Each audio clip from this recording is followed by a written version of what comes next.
Hey, what's up, y'all? Just gonna make a quick video here because I'm a little pissed off. So I'm gonna show you what it's like to live where I'm at. So real quick, was riding, I ended up picking up a little Ninja 250 so I can be able to do my work. I do food delivery on it and it's freaking awesome. But I come out today, I drove it yesterday, it was good.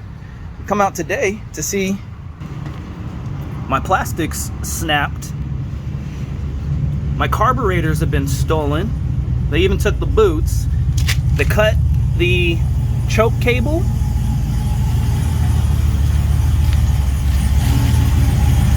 And the throttle and throttle return cables. Like, why, man? This is my transportation for work. I earn money. Like, you really that low and you that cheap? Freaking crackheads, man.